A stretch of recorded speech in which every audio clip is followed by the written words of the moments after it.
चलो हम लोग स्टार्ट करते हैं। तो आप मुझे बताओ जरा, इस चैप्टर से ये जो बायोडाइवर्सिटी एंड कंजर्वेशन है, इससे टोटल 3 क्वेश्चन आते हैं। पहला पार्ट है biodiversity and pattern of biodiversity, दूसरा पार्ट है लॉस ऑफ बायोडाइवर्सिटी, दूसरा पार्ट क्या है, लॉस ऑफ बायोडाइवर्सिटी, तीसरा पार्ट है कंजर्वेशन ऑफ बायोडाइवर्सिटी। हम किसकी बात कर रहे हैं, कंजर्वेशन ऑफ बायोडाइवर्सिटी। एक क्वेश्चन इससे आता है, एक क्वेश्चन इससे आता है, एक क्वेश्चन इससे आता है।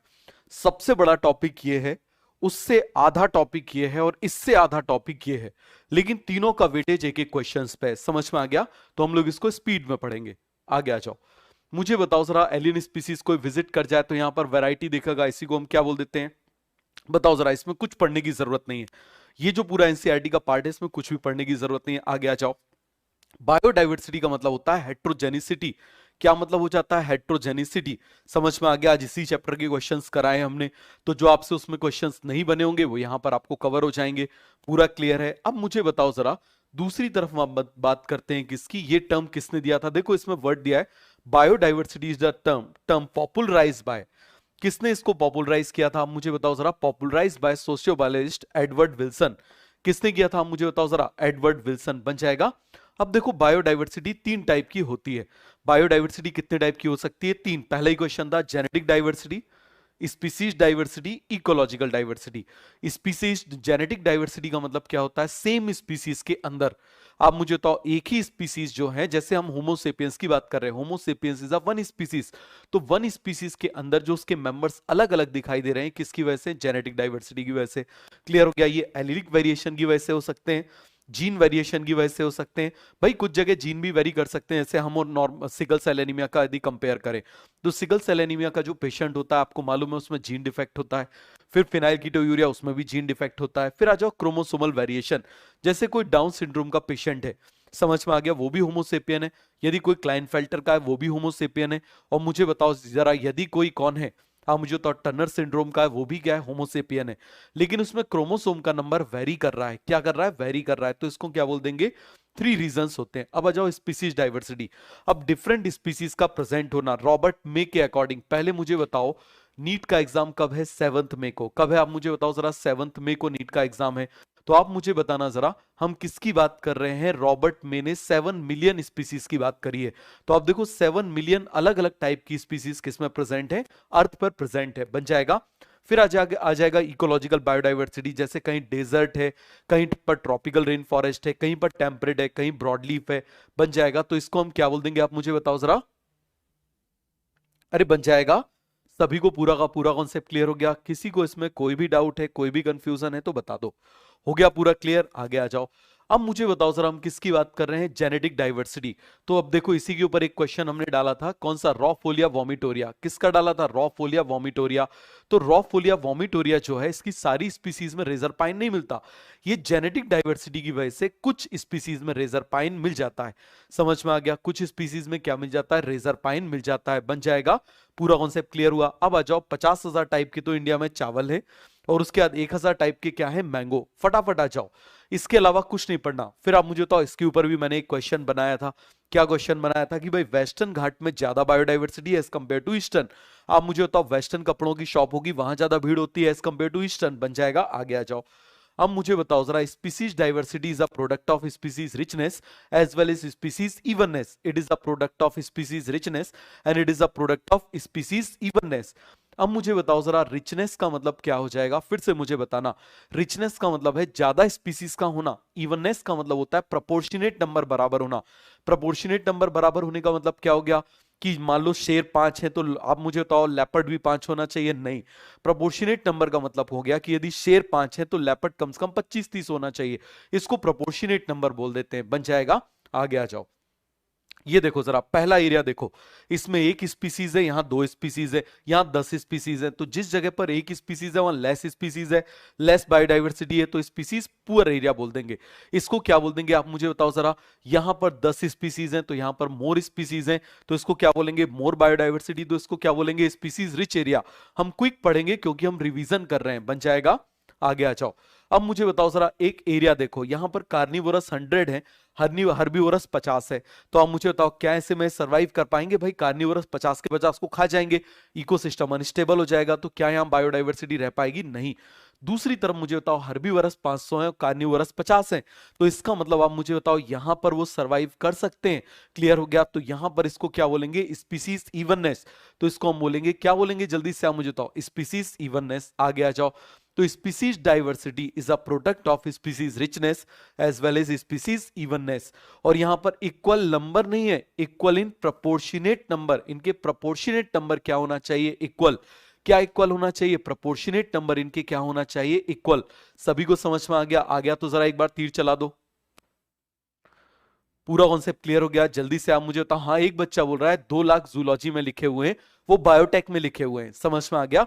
बट आपको यहां पर इसका यही याद रखना है। आगे आ जाओ। चलो, species diversity is a product of species richness and species evenness बन जाएगा नंबर। ये सब मैंने आपको बता दिया। प्रोपोर्शनेट नंबर, इसमें कुछ आपको पढ़ने की जरूरत नहीं है। अब taxonomic diversity occur where species of taxonomical different group occur in almost equal abundance. Equal abundance का मतलब क्या है? वही प्रोपोर्शनेट नंबर उनका बराबर होना चाहिए। आगे आ जाओ। अब मुझे बताओ हम किसकी बात कर रहे हैं? Ecological diversity. किसकी बात कर रहे हैं? Ecological diversity. इसके ऊपर भी मैंने एक क्वेश्चन डाला था। यदि वो क्वेश्चंस आप कर रहे हो, इससे बाहर कुछ भी नहीं आएगा। यदि आप वो क्वेश्चन कर रहे हो, मोर देन इनफ है। बात समझ में आ गया? तो आगे आ जाओ। At the ecosystem level, India for instances with it desert, rain forest, mangrove, coral reef, wetland, estuaries and alpine meadows has a greater ecosystem diversity than a Scandinavian country like Norway. मैंने उसमें statement में डाला कि Norway में ज्यादा biodiversity as compare to India. वो statement गलत था, तो बन जाएगा। आगे आ जाओ। अब आगे आ जाओ। ये देखो, जैसे ग्रासलैंड है, अल्पाइन मिडोज है, एस्चुरीज है, रेन फॉरेस्ट है, तो आप देखो इसको हम क्या बोल देंगे? This is called as ecological diversity. This is called as ecological diversity बन जाएगा। आगे आ जाओ। अरे बन जाएगा। आगे बढ़े। चलो जरा। अब मुझे बताओ जरा, it has taken millions of years of evolution to accumulate this rich diversity in nature. अब इसको सबको मालूम है, और आप मुझे बताना जरा क्या हो रहा है यहां पर? उसको बार बार डिस्ट्रॉय करने की कोशिश हो रही है, कोशिश कर रहे हैं। समझ में आ गया? क्या कर रहे हैं? उसको डिस्ट्रॉय कर रहे हैं। क्लियर है? कैसे कर रहे हैं सब अभी हम आगे देखेंगे। आगे आ जाओ। अब देखो, एक है IUCN, international union of nature and natural resources. हम किसकी बात कर रहे हैं? International union of nature and natural resources बन जाएगा। तो आप मुझे बताओ जरा, ये एक यूनियन है जो ये डिसाइड करती है कि कैसे हम बचाएंगे। समझ में आ गया? और इसके according total number of plant and animal species described so far is slightly more than 1.5 million। समझ में आ गया? कितना है आप मुझे बताओ जरा? slightly more than 1.5 million। अरे बन जाएगा। कितना है? slightly more than 1.5 million। पूरा क्लियर हुआ? लेकिन रॉबर्ट मे के अकॉर्डिंग कितना है? 7 मिलियन। मे 7 मिलियन। किसकी बात कर रहे हैं? 7 मिलियन की। अब आगे आ जाओ। जो ये स्पीसीज इन्वेंट्री है वो ज्यादा कंप्लीट है टेम्परेट में एज कंपेयर टू ट्रॉपिकल में। क्या रीजन है आप मुझे बताओ जरा? इसका मेजर रीजन क्या हो जाएगा? ऐसा क्यों है? क्योंकि देखो, टेम्परेट में बायोडाइवर्सिटी कम है। आप समझना जरा, टेम्परेट में बायोडाइवर्सिटी क्या है? कम है, जिसकी वजह से आप मुझे बता दो जरा, यहां पर हम उसको आसानी से उसको काउंट कर सकते हैं।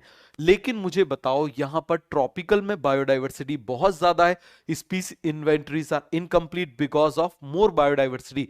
क्योंकि यहां पर बायोडाइवर्सिटी क्या है? बहुत ज्यादा है। आगे बढ़े। आगे आ जाओ। अब मुझे बताओ जरा, considering that an overwhelming large proportion of species waiting to be discovered are in the tropics. Clear हो गया? किसमें? ट्रॉपिक्स में बहुत सारी हैं, इसीलिए उनका डिस्कवर होना बाकी है। आगे आ जाओ। कुछ नहीं पढ़ना है इसमें। अब देखो, रॉबर्ट मे के अकॉर्डिंग टोटल कितनी स्पीसीज हैं? 7 मिलियन। मे 7। अरे समझ में आ रहा है? बताओ जरा। सभी को ये कॉन्सेप्ट पूरा का पूरा क्लियर हो गया? हम क्या बोलेंगे? मे 7। तो अब देखो, some extreme estimate ranges from 20 to 50 million, but Robert May ने कितना बोला है? आप मुझे बताओ जरा, कितना बोला है? मे 7 मिलियन। क्या बोला है? 7 मिलियन बन जाएगा। आगे आ जाओ।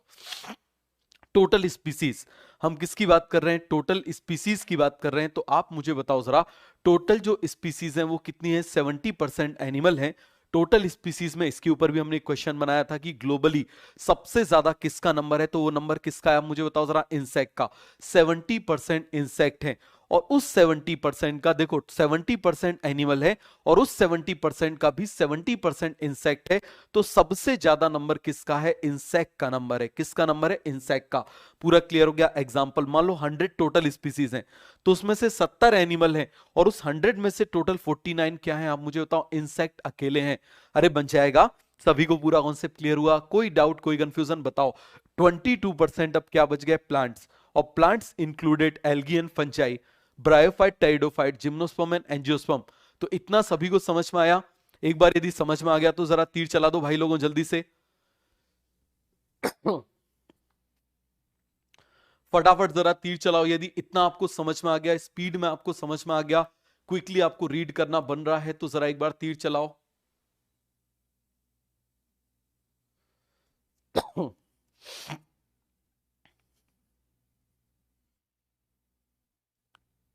हो गया? पूरा कॉन्सेप्ट क्लियर? आगे आ जाओ। अब आप मुझे बताओ, फंजाई जो है इसमें सबसे ज्यादा डाइवर्स है, और फंजाई का नंबर आप समझना जरा, फंजाई का नंबर टोटल वर्टिब्रेट के नंबर से ज्यादा है। मतलब जितने भी वर्टिब्रेट हैं, fish, amphibians, reptiles, birds, mammals, इन सभी के नंबर से क्या है आप मुझे बताओ जरा? ज्यादा है। बन जाएगा? आगे आ जाओ। अब देखो जरा, animals are more diverse. Animal more diverse होते हैं, उसका रीजन क्या है? सबसे पहले ये मोटाइल होते हैं। समझ में आ गया? इनमें नर्वस सिस्टम होता है, ये मोटाइल होते हैं, तो अब ये अनफेवरेबल कंडीशन को छोड़ के फेवरेबल कंडीशन पर मूव कर जाते हैं। ये हर चीज को सेंस करते हैं। ये क्या करते हैं? हर चीज को सेंस करते हैं, उसके अकॉर्डिंग रिस्पॉन्ड करते हैं। इनके अंदर नर्वस सिस्टम है, प्लांट के अंदर नर्वस सिस्टम नहीं होता। आ गया जाओ। They can move to new area to avoid competition. ये ऐसी जगह पर मूव कर जाते हैं जहां पर कंपटीशन नहीं है। समझ में आ गया? फिर आ जाओ। They live in a less seasonal and more constant environment. ये लेस सीजनल और मोर कांस्टेंट इन्वायरमेंट में रहते हैं। क्यों? क्योंकि अनफेवरेबल कंडीशन को छोड़ के, जैसे आप मुझे बताओ, ठंड लग रही तो आप हीटर चालू कर लेते हो, गर्मी लग रही तो आप एसी चालू कर लेते हो, तो हम लोग क्या कर रहे हैं? आप मुझे बताओ, हम कैसे में रह रहे हैं? फेवरेबल कंडीशन में रह रहे हैं, लेस सीजनल, मोर प्रिडिक्टेबल, मोर कांस्टेंट इन्वायरमेंट में।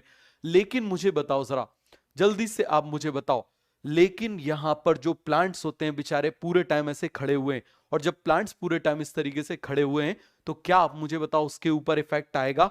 इफेक्ट आएगा कि नहीं आएगा? चेंज इन्वायरमेंट का, उसके ऊपर चेंज इन्वायरमेंट का इफेक्ट जरूर आएगा। पूरा कॉन्सेप्ट क्लियर है? आगे बढ़ जाए? आगे आ जाओ। In animals insects are more diverse, और इसमें याद रखना, इसमें क्वेश्चन कहां से पूछा जाएगा? इसमें पूछा जाएगा, इसमें थिक काइटिनस एक्सोस्केलेटन होता है। समझ में आ गया? क्या होता है इसमें? थिक काइटिनस एक्सोस्केलेटन होता है, तो बन जाएगा। तो आप मुझे बताओ, in animals insects are more diverse, reason thick chitinous exoskeleton, जो क्या करता है? Prevent from water loss. जो किससे बचाएगा? वाटर लॉस से बचाएगा। याद रखना, इसमें एग्जामिनर क्वेश्चन इस थिक की जगह थिन कर देगा। इंसेक्ट में थिक एक्सोस्केलेटन होता है, और प्लांट्स में आप मुझे बताओ, fungi are more diverse due to chitinous cell wall. इसमें काइटिन, देखो दोनों जगह काइटिन काइटिन है, यहां एक्सोस्केलेटन है, यहां पर सेल वॉल है। बन जाएगा? हो गया पूरा क्लियर? आगे बढ़े? आगे आ जाओ।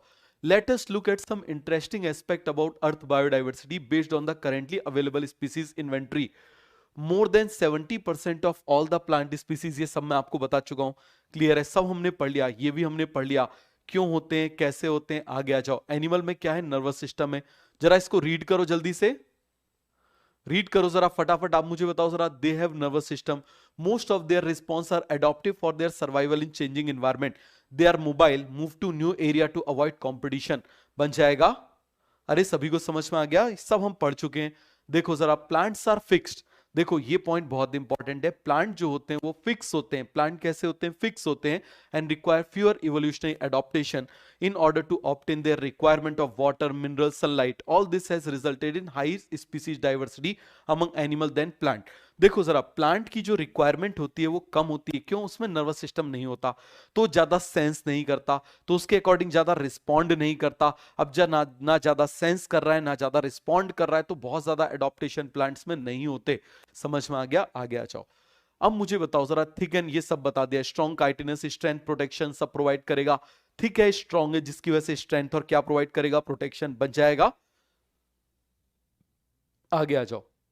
Number of fungi in the world is more than the combined total of species of fishes. देखो जितनी फंजाई है उसका नंबर आप ये समझ लो, सबको मिला दो। समझ में आ गया? सारे वर्टिब्रेट्स को मिला दो, उनसे भी ज्यादा है, लेकिन इनवर्टिब्रेट से ज्यादा नंबर इसका नहीं है। बन जाएगा? आगे आ जाओ। अब ये डायग्राम कितना सिंपल है, इनवर्टिब्रेट में सबसे ज्यादा कौन है, इंसेक्ट, और याद रखने का निमोनिक्स कितना अच्छा है, IMC, क्या हो जाएगा, इंसेक्ट मोलस्क क्रस्टेशियंस, क्या हो जाएगा, इंसेक्ट मोलस्क क्रस्टेशियंस। अरे फिर से मुझे बताओ क्या हो जाएगा, इंसेक्ट मोलस्क क्रस्टेशियंस, पूरा कॉन्सेप्ट क्लियर होगा, क्या हो जाएगा, इंसेक्ट हो जाएगा, मोलस्क हो जाएगा, क्रस्टेशियंस हो जाएगा और अदर एनिमल्स बन जाएगा। तो सबसे ज्यादा नंबर किसका है मुझे बताओ, इंसेक्ट का, उसके बाद मोलस्क का, फिर क्रस्टेशियंस का। अब आ जाओ वर्टिब्रेट्स में। अरे जैसे महाभारत देखते थे ना कि भाई क्या करते थे, 5 पांडवों में जो भी खाना होता था उसका 2 पार्ट कर देते थे, एक पार्ट भीम का होता था, बाकी चारों का होता था। तो इसी तरीके से वर्टिब्रेट्स में हाफ जो पार्ट है वो फिशेस का है, बाकी एम्फीबियंस, रेप्टाइल्स, बर्ड्स, मैमल्स, बाकी 4 का है। तो बन जाएगा, आगे बढ़े, आ गया समझ में। अब मुझे बताओ हम किसकी बात कर रहे हैं, ये हम बात कर रहे हैं प्लांट्स की। तो देखो फंजाई को प्लांट में इंक्लूड किया गया है, सबसे ज्यादा नंबर फंजाई का है, सेकंड नंबर पे एंजियोस्पर्म, सबसे ज्यादा फंजाई, सेकंड नंबर पर एंजियोस्पर्म। और मुझे बताना फंजाई प्लस एल्गी क्या बन जाएगा, लाइकन्स। बताओ जरा जल्दी से, क्या बन जाएगा, फंजाई प्लस एल्गी क्या बन जाएगा यहां पर, लाइकन्स। फंजाई प्लस एल्गी क्या बन जाएगा, लाइकन्स। लाइकन्स के बाद हमने क्या पढ़ा था, मुझे तो ब्रायोफाइट फिर टेरिडोफाइट, कितना सिंपल है। देखो फंजाई, फंजाई के बाद हमने पढ़ा एल्गी, एल्गी इन दोनों को जोड़ दिया क्या बन गया, लाइकन्स, फिर एंजियोस्पर्म आ गया। अब 2 पार्ट यहां पर बच गए। हमने एल्गी के बाद क्या पढ़ा था, ब्रायोफाइट, फिर हमने क्या पढ़ा था, टेरिडोफाइट। एक बार बनाओ जरा जल्दी से, बनाओ इस डायग्राम को, बनाओ एक बार।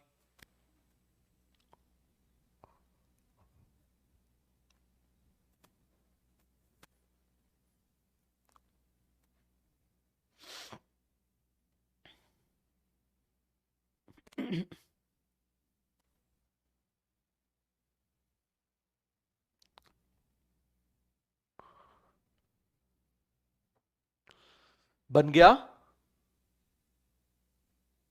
आगे आ जाओ।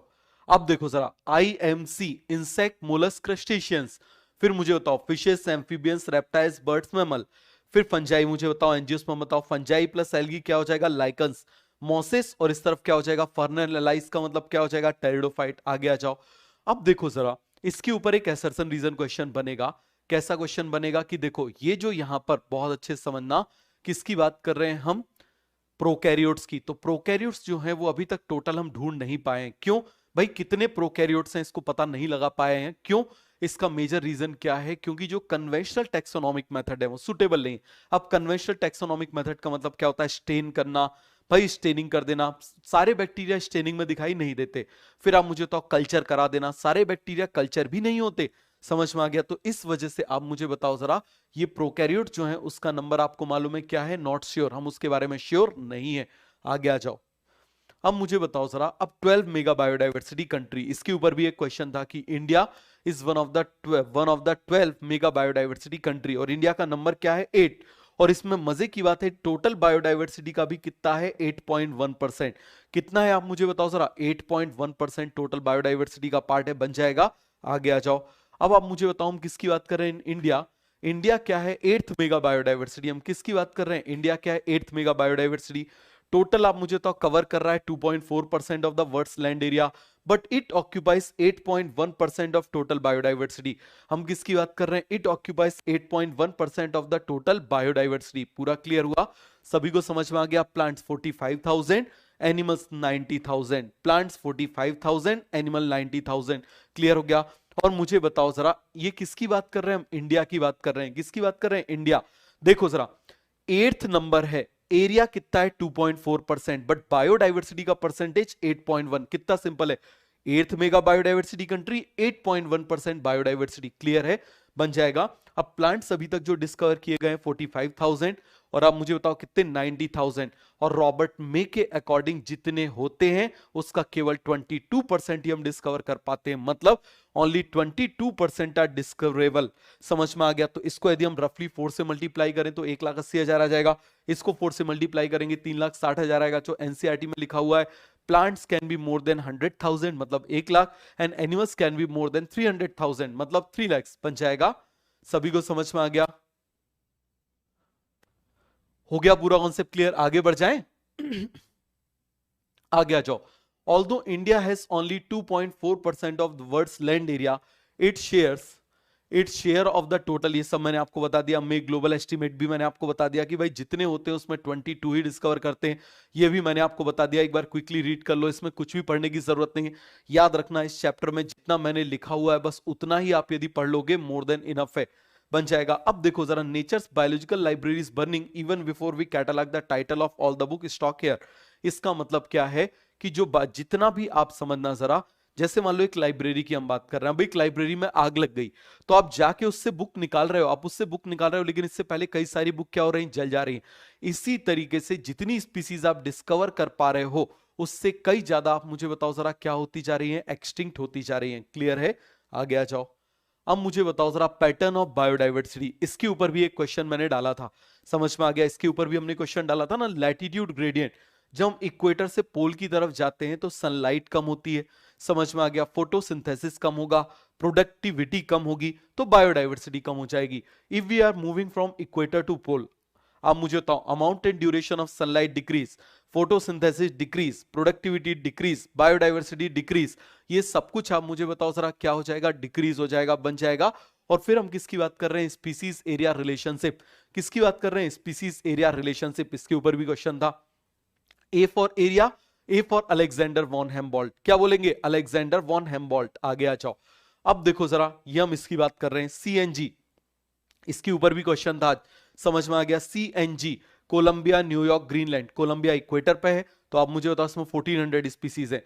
न्यूयॉर्क कहां पर है, टेम्परेट रीजन में, तो 105 है। ग्रीनलैंड कहां पर है, पोलर रीजन में, तो इसमें 56 बर्ड स्पीसीज है।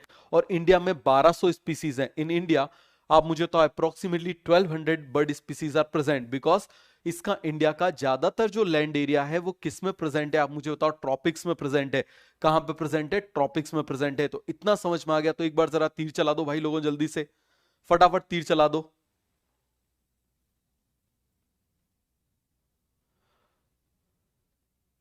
हो गया पूरा क्लियर? जल्दी से मुझे बताओ, सभी को समझ में आया? सीएनजी याद हो जाएगा, कोलंबिया, न्यूयॉर्क, ग्रीनलैंड। एक बार डायग्राम बनाओ जल्दी, एक बार जरा डायग्राम बना लो।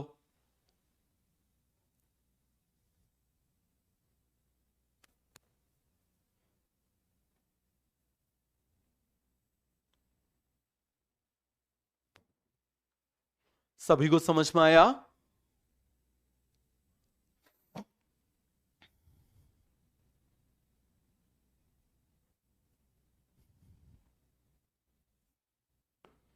आगे आ जाओ। अब देखो जरा, एक एरिया है इक्वाडोर, एक कंट्री है इक्वाडोर, और एक कंट्री है यूएसए। अब यदि सेम एरिया हम इक्वाडोर का ले लें, सेम एरिया हम इक्वाडोर का ले लें, और सेम एरिया हम किसका ले लें, mid west of USA. USA का एक रीजन है मिड वेस्ट, सेम रीजन ले लें, ये देखो 1200 किलोमीटर स्क्वायर, मान लो इतना एरिया ले लें। अब देखो इतने एरिया में जितनी यहां पर स्पीसीज हैं और यहां पर स्पीसीज हैं, इन दोनों को कंपेयर करते हैं। हो गया पूरा क्लियर? तो अब जरा ध्यान से समझना, यहां पर क्या होता है, जो इक्वाडोर होता है इसमें 10 टाइम्स ज्यादा वेस्कुलर प्लांट है। क्यों? मान लो ये असर्शन बन गया कि अब मुझे बताओ, Ecuador has 10 times more vascular plant than same area of midwest in USA, because Ecuador is present in tropical region and the Midwest is present in temperate region। सभी को समझ में आ गया? आगे बढ़ जाएं, आगे आ जाओ।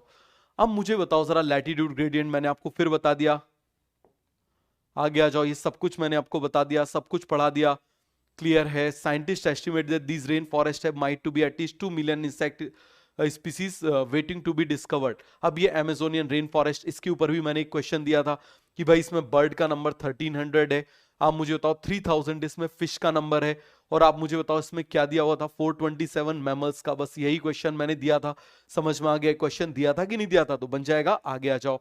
अब आप मुझे बताओ, हम किसको याद कर रहे हैं, एटलीस्ट इसका सीक्वेंस हम याद कर लें। तो biodiversity in tropical rain forest, हम किसकी बात कर रहे हैं, biodiversity in tropical rain forest, तो क्या हो जाएगा, आईपीएल बार। हम किसकी बात कर रहे हैं, आईपीएल, अभी आईपीएल चल रहा है ना, हम आईपीएफ बार बोल देते हैं। क्या बोल देते हैं, आईपीएफ बार। हम किसकी बात कर रहे हैं, आईपीएफ बार, बन जाएगा। जल्दी से आप मुझे बताओ, हम किसकी बात कर रहे हैं, आईपीएफ बार। अरे बन जाएगा, हम किसकी बात कर रहे हैं, आईपीएफ बार। Invertebrates, plants, fungi, birds, amphibians, mammals, और क्या हो जाएगा, रेप्टाइल्स। अरे बन जाएगा। फिर से मुझे बताओ, invertebrates, plants, fungi, birds, amphibians, mammals और रेप्टाइल्स, क्या हो जाएगा, रेप्टाइल्स हो जाएगा। तो ये पूरा कॉन्सेप्ट क्लियर हुआ? किसी को कोई डाउट है?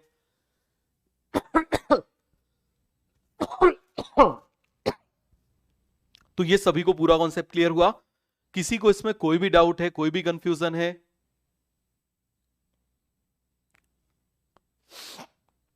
हो गया पूरा कॉन्सेप्ट क्लियर? आगे आ जाओ, इसको लिख लो एक बार जल्दी से।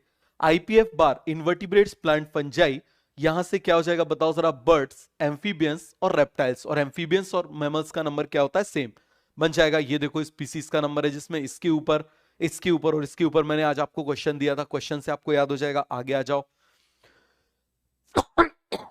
सॉरी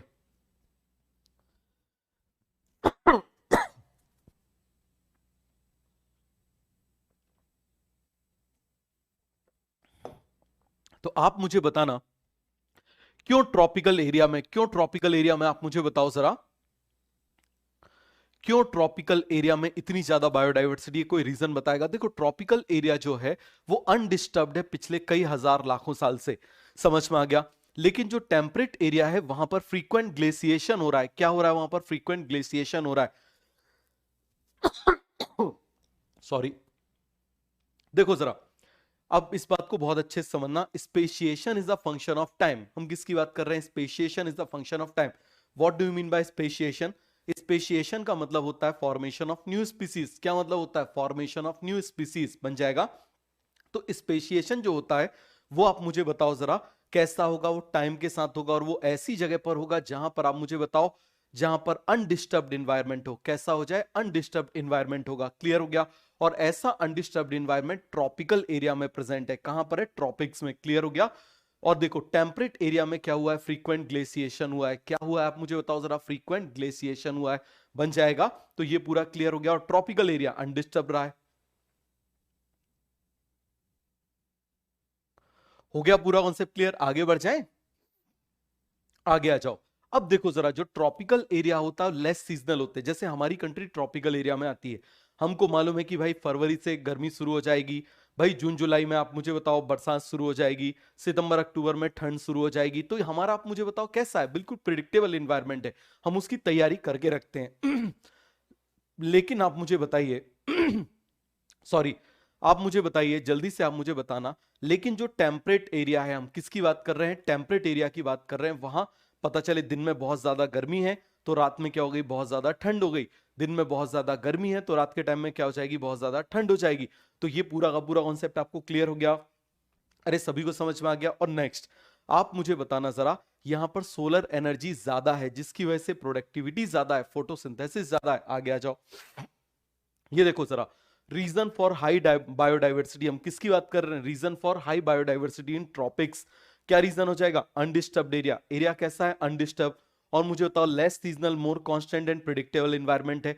इससे क्या होगा? नीश स्पेशलाइजेशन बढ़ेगा। समझ में आ गया? क्या होगा? नीश स्पेशलाइजेशन बढ़ेगा। फिर मोर सोलर एनर्जी, मोर प्रोडक्टिविटी, मोर बायोडाइवर्सिटी। बिल्कुल सीधा सा फंडा है, बन जाएगा।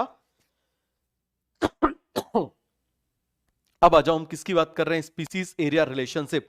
हम किसकी बात कर रहे हैं? Species area relationship. तो आप मुझे बताओ, एरिया को बढ़ाते जा रहे हैं तो स्पीसीज का नंबर क्या होता जा रहा है? बढ़ता जा रहा है। हम एरिया को बढ़ाते जा रहे हैं तो स्पीसीज का नंबर क्या होता जा रहा है? बढ़ता जा रहा है। अरे बन जाएगा, एरिया को बढ़ाते जाओ तो स्पीसीज का नंबर क्या होता जाएगा? बढ़ता जाएगा। तो species richness is directly proportional to area explore, but up to certain limit. ये बहुत इंपॉर्टेंट पॉइंट है, याद रखना। ये देखो जरा, आप देखो जरा, यहां पर हम ट्रॉपिकल एरिया की बात कर रहे हैं। देखो एरिया को बढ़ा करते जा रहे हैं।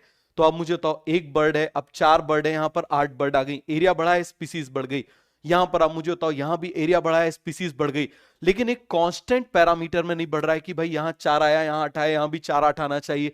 क्लियर हो गया? तो बढ़ तो रहा है लेकिन एक कांस्टेंट उसमें नहीं बढ़ रहा है। तो इसी रेस को हम क्या लगा देते हैं? जेड लगा देते हैं, जिसको बोल देते हैं रिग्रेशन कोएफिशिएंट, बन जाएगा। अरे बन जाएगा, जल्दी से आप मुझे बताओ। By increasing the area, by increasing the area, number of species will increase. आपने कहा था रिवीजन लेक्चर अपलोड करवा दूंगा इवोल्यूशन, अभी नहीं, अभी वहां पढ़ाया थोड़ी है। वो तो मैं 10-11 तारीख के बाद पढ़ाऊंगा, तब होगा तो उसके बाद करा दूंगा। समझ में आ गया? वहां पर भी पहले बॉटनी कराऊंगा, उसके बाद में कुछ टॉपिक जो है वो किसके कराऊंगा? जूलॉजी के कराऊंगा। तो वो टॉपिक फिर अपलोड करा दूंगा। ठीक है, तो आगे आ जाओ। अब मुझे बताओ जरा, यहां पर हम किसकी बात कर रहे हैं? कि जैसे जैसे हम एरिया को बढ़ा रहे हैं स्पीसीज का नंबर बढ़ता जा रहा है, but up to certain limit. क्या बोलेंगे आप मुझे बताओ? Up to certain limit. पूरा क्लियर हो गया? आगे आ जाओ। अब देखो S is directly proportional to A Z. अब मुझे बताओ, इसको हटा दें डायरेक्टली प्रोपोर्शनल को तो क्या आ जाएगा? सी आ जाएगा।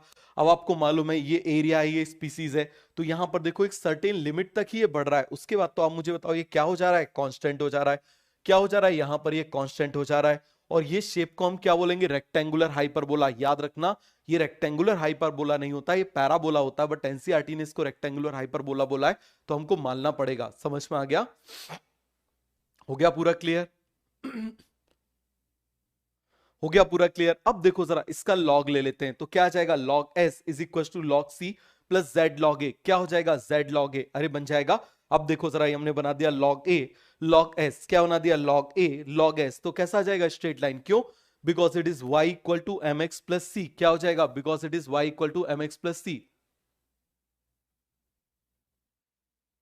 हो गया पूरा कॉन्सेप्ट क्लियर? सभी को समझ में आ गया? आगे आ जाओ। अब देखो जरा, ट्रॉपिकल एरिया में ज्यादा स्टीप रहता है। ट्रॉपिकल एरिया में क्या होता है? ज्यादा स्टीप रहता है। और टेम्परेट एरिया में आप मुझे बताओ नीचे की तरफ रहता है। देखो कितना एरिया बढ़ा रहे, थोड़ी सी स्पीसीज बढ़ी, यहां जरा सा एरिया बढ़ा है, स्पीसीज कितनी सारी बढ़ गई। पूरा क्लियर हो गया? तो ये ट्रॉपिकल का हो जाएगा, ये टेम्परेट का हो जाएगा। आगे आ जाओ। अब देखो जरा, जेड स्मॉल होता है for smaller area. Z small होता है फॉर स्मॉलर एरिया। जैसे हम बात कर रहे हैं for New York, Britain, California, 0.1 to 0.2। लेकिन जेड बड़ा होता है बड़े एरिया के लिए। जेड बड़ा होता है बड़े एरिया के लिए। बात समझ में आ गया? देखो जेड लार्ज होता है फॉर लार्ज एरिया के लिए, जैसे इंटायर कॉन्टिनेंट। हम किसकी बात कर रहे हैं? Entire continent. पूरा कॉन्सेप्ट क्लियर हुआ? तो देखो जेड बड़ा है बड़े एरिया के लिए, जेड छोटा है छोटे एरिया के लिए। बन जाएगा। आगे आ जाओ। हो गया पूरा क्लियर? अब मुझे बताओ importance of biodiversity. Biodiversity provide stability. Biodiversity क्या प्रोवाइड करती है? Stability. And biodiversity maintain health of the ecosystem. Biodiversity किसको मेंटेन करती है? हेल्थ ऑफ द इकोसिस्टम को। कैसे? अभी हम पढ़ते हैं। जैसे स्टेबिलिटी आ जाएगी, वैसे ही आप मुझे बताओ उसमें रेजिस्टेंस आ जाएगा। क्लियर है? आपका दिमाग यदि स्टेबल होगा तो आप किसी से भी रेजिस्ट कर सकते हो। समझ में आ गया? क्या कर सकते हो आप मुझे बताओ? किसी से भी रेजिस्ट कर सकते हो। लेकिन आप यदि अनस्टेबल होगे तो आप रेजिस्ट नहीं कर सकते। तो ये इंपॉर्टेंट है, एक बार इसको लिखो जल्दी से।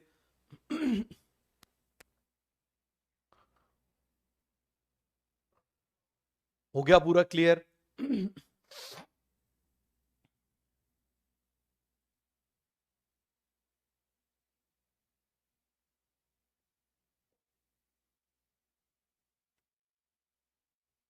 हो गया? आगे बढ़ते हैं।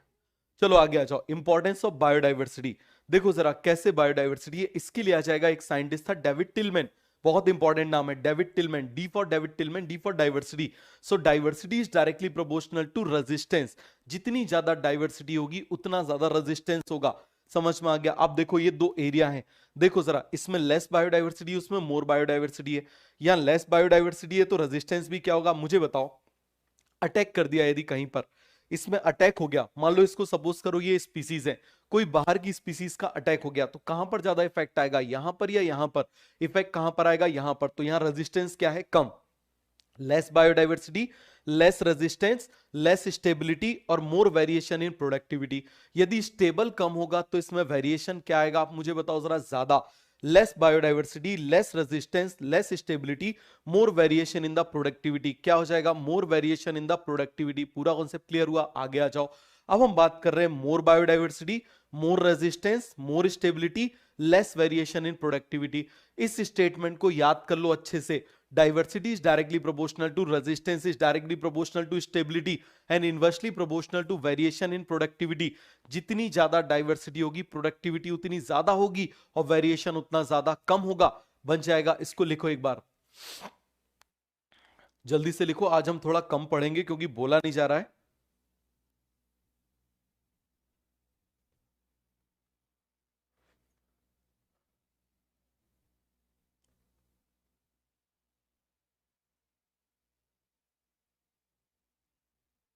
हो गया पूरा क्लियर? आगे बढ़ जाएं? आगे आ जाओ। तो biodiversity is directly proportional to resistance, directly proportional to stability, inversely proportional to variation in productivity. तो मुझे बताओ, बायोडाइवर्सिटी ज्यादा तो रेजिस्टेंस ज्यादा, तो स्टेबिलिटी ज्यादा तो वेरिएशन इन प्रोडक्टिविटी कम। अरे बन जाएगा। जल्दी से आप मुझे बताओ। हो गया पूरा क्लियर? यदि बायोडाइवर्सिटी कम हो रही है तो resistance come, stability come, variation in productivity ज्यादा। आगे आ जाओ। अब इसके लिए एक हाइपोथेसिस दी गई है, रिवेट पॉपर हाइपोथेसिस, और किसने दी है? पॉल एलरिच ने दी है। मैं इसको जनरली क्या करता हूं, हमेशा इसको ये पॉल एलरिच का एल हटा देता हूं।